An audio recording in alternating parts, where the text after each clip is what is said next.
Hi friends, ఎలా ఉన్నారు? నేను బాగున్నాను. మీరు బాగున్నారా? ఈరోజు మటన్ కర్రీ ఎలా చేయాలో చూద్దాం ఒక్కసారి. ఈ మసాలా దినుసులు, అల్లం వెల్లుల్లి, కొబ్బరి, కొత్తిమీర, ఇలాచి, దాల్చిన చెక్క, లవంగాలు అన్నీ మిక్సీ చేసుకొని, కొత్తిమీర అన్నీ కూడా మిక్సీ పట్టి పక్కన పెట్టుకోవాలండి.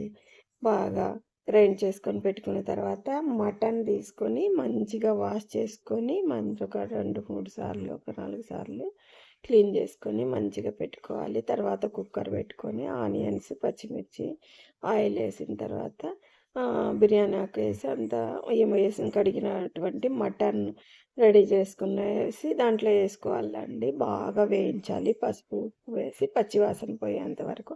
ఆయిల్ బయటకు వస్తుంది చూడండి, అప్పుడు మసాలా మనం రుబ్బి పెట్టుకునేటువంటి మసాలాను వేసి ఒక 2 మినిట్స్ మంచిగా మళ్ళీ కలయబెట్టి పెట్టాలండి. మళ్ళీ ఆయిల్ అనేది పైకి వస్తుంది. అప్పుడు ధనియాల పొడి, కారం పొడి, కొద్దిగా టమాటా కొంచెం వేసుకోండి, టమాటా ఎక్కువ వేసుకోవద్దు. మళ్ళీ 2 మినిట్స్ బాగా వేయించి ఆయిల్ బయటకు వచ్చిన తర్వాత వాటర్ పోయాలండి.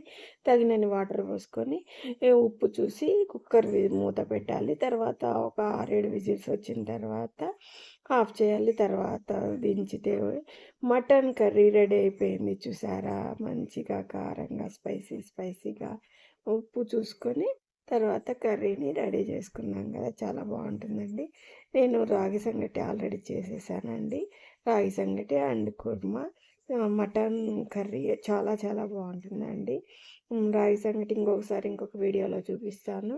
చూసారా ఎంత బాగుందో? చూడటానికి మీరు కూడా ఒకసారి ట్రై చేయండి. చాలా చాలా బాగుంటుంది. Bye bye.